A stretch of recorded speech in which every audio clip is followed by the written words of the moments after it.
Constable St. Peter. Thank you, sir. The burden of this decision today is weighing very, very heavy on my shoulders. I, like other members, made a decision back in 2012 on P.20, 2012. And the last part of the proposition was to agree whether the committee of inquiry should be requested to complete within 12 months of inquiry. The proposition didn't contain any cost parameters, but the backup proposition did, the financial and manpower implications. And I'll just read them out, just to remind members. The Council of Ministers recognises that this inquiry will be complex and need all domestic support as outlined in the Verdict report. The estimated known quantifiable costs of the inquiry are approximately 2.04 million and are considered in other sections. Andrew Williamson considers these to be fair reflection of the costs involved. Verita has advised that the legal costs of similar committees of inquiry may account for some 70% of the total overall costs. However, the best estimate of the total cost of the committee of inquiry, including legal costs, is likely to be in the region of some £6 million. The cost will need to be met from year-end carry-forwards and contingency remote items. I supported that proposition under those terms, sir. That is the inquiry that I supported and still do support that inquiry under those terms. Where the burden lands on my shoulders today is I can't look at this proposition in isolation. I have to look at this proposition in a number of different ways. I have to look at it in my role as Constable and my role as a representative of the people of my parish. I have to also look at it in my role as a State's representative sitting in this Assembly. And furthermore, I have to also look at it in my role as Assistant Minister for Health and Social Services. Childcare is part of that service. A number of days ago, Senator Dr. Zoe Cameron did a presentation for members about her experiences on the front line. And within that, she pointed out that actually the numbers are estimated to be in the UK, and therefore Jersey will be similar to that. The child abuse is 1 in 6 girls and 1 in 9 boys. This is not child in care. These children today living in our community. If we base Jersey on that same basis, down your road where you live, there's a child being abused today. That's a horrible thing to think about. And I've also looked at the NSPCC. They did a report in June 2014 looking at the same pattern of abuse for children. Not children in care, children generally across the community. Their figures are somewhat different to Dr. Cameron's. They maintain it could be as little as 1 in 20 or some areas. There's only 1 child in 20.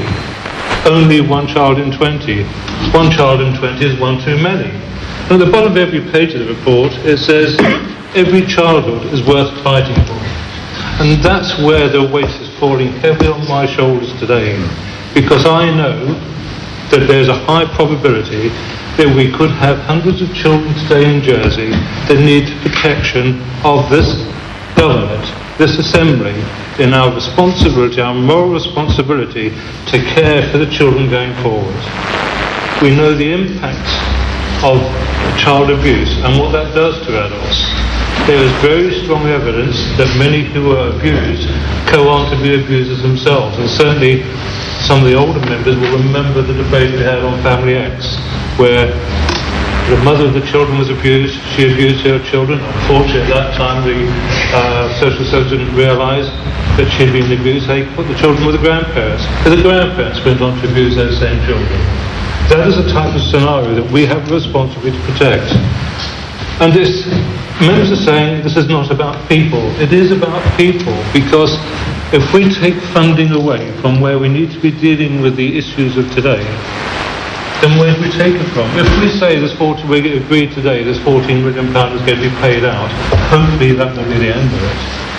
And we can't find other areas. Today we're asking Health and Social Service to find £10 million of savings next year. And if we have to find more money, where are we going to make those cuts? We're going to make that cuts in extending orthopaedic surgery times. We're going to make those cuts in general medicine facilities, cuts in drugs, or are we going to be looking at the easy ones, cuts in childcare services? or cuts to the vulnerable adults.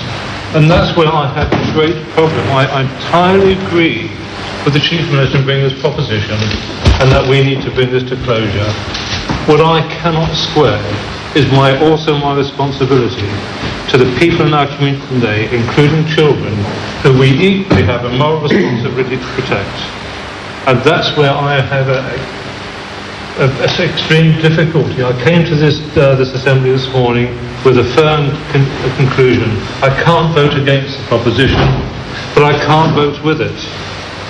I swayed this morning towards voting against the proposition, and I'm still very undecided where I'm going to end up. But I don't think my moral obligation in my position as a representative of the people of Jersey will allow me to ignore the ongoing problems that we have today and actually potentially make that worse by putting vast monies away, which we should be quite actually doing this today. I think just finally, sir, I think there are a number of issues where I would like to understand, and unfortunately it's not in the proposition, what are the quantums of where we are? Where are we within the process of the inquiry? There was some talk earlier on that all the people making submissions have now made them, so they've all been heard. What would be the implications of actually cutting this short now? Is there a halfway house? Is there a point in between? I did talk to my colleague on my left, ex-PPC chairman. Is there an option here for reference back to get some more information and to allow us some opportunities to explore, is there another way without actually committing ourselves to vast expense, which is to be drawing money away from where we really need it today? Thank you very much, sir. Senator McLean.